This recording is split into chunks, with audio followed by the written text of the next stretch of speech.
Hello and welcome to the DrivingMaul's the Rugby Championship Round 1 predictions from the DrivingMaul. Hi, I'm Paul, the guy behind DrivingMaul, and yes, you see my fantastic graphics. There we go. So the opening game is the Wallabies versus the All Blacks. It's a Bledisloe Cup game. Yes, that big Trans-Tasman battle will be going off on Saturday, followed by the Springboks hosting the Pumas. So let's have a quick chat about these teams and how they're doing coming into this. Clearly, rugby in Australia is in a bit of a state at the moment. They've made an absolute hash of reducing themselves from 5 down to 4 Super Rugby teams, and their national results have not been great either. Let's be honest. So during the June window, they beat Fiji, which was to be expected. They lost to Scotland, and they also beat Italy, which is no big shakes, to be honest. Italy are really down on their luck, and probably the weakest Tier 1 side in world rugby. So not a great window for them. They would be looking to have beaten Scotland. Scotland have beaten them in Australia before, so it wasn't the first time, but it's not been a great run into this. Chika was complaining about the fitness of the players, and has he had time now to get them all fit for this? We'll have to wait and see. He did, luckily for him, in some ways, the Brumbies got knocked out in the first round of the Super Rugby finals, so he's had his players together longer than anybody else to try and get them fit. So let's see how they go. There are some interesting selections in his squad. For example, someone just asked here, where's the next World Cup on my bucket list? 2 years' time in Japan is where that is. So he's had his players together more, but he's only selected one fly half in the entire squad in Foley. So if Foley comes down injured, they are in trouble, and Foley will have to play the full 80 minutes of any games. Let's be honest. So that's what. So there's a bit of question marks there around the squad. They're up against the All Blacks. Now, I don't think the All Blacks are as strong as they have been in the past. Maybe not even really as strong as they were against the Lions just recently. Yes, they are the most winning team of any sports team in the world, and they are still number 1 in the world. And everyone is backing them, obviously, to go through this championship unbeaten. But they've also lost Charlie Formaina and Aaron Cruden since the Lions tour. So that's 2 more players heading up to Europe.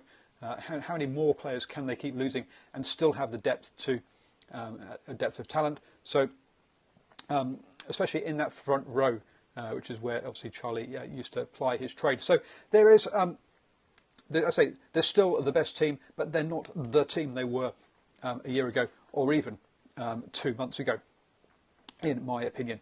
So we'll see how they go. So what margin do I expect them to do? Where's my pen gone? There it is. If we look back over the last sort of 6 or so results, Australia did win in Sydney just before the Rugby World Cup by 8 points, but it's been 5 wins on the bounce since then for the All Blacks by 28, 17, 17, 34 and 20 points. So you can see it's always been a fair old margin. I don't think this All Blacks side is the side that we've seen previously from them, but still I'm going to back the All Blacks by 15 points. Look at that, interactive graphics for you. So I'm backing the All Blacks by 15 in this game. Going on to the second game of the weekend, which is South Africa, or the Springboks versus the Pumas, or South Africa versus Argentina. So the Springboks, let's be honest, came through the November end of year internationals last year abysmally. They drew with the Barbarians, a scratch side, and they went on to lose their next 3 games, including against Italy, and they were in a total state of disarray. It was a horrible end of year for them. They've bounced back since then, and in June they did beat France 3-0 in the home series, and the Springbok A's beat the French Barbarians 2-0 as well, which was effectively the French second string side. So they're coming off some good form there, are the Springboks. But is anything ever simple in South Africa? No, not really. And we have some questionable selections in the squad again.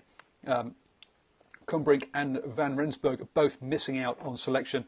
apparently because they were injured, but then Pollard comes straight back in to the reckoning. So a bit of perhaps inconsistency and how players are being treated, and maybe that's down to depth as well. The depth in wing and in the centres is probably deeper than at fly half in South Africa at the moment.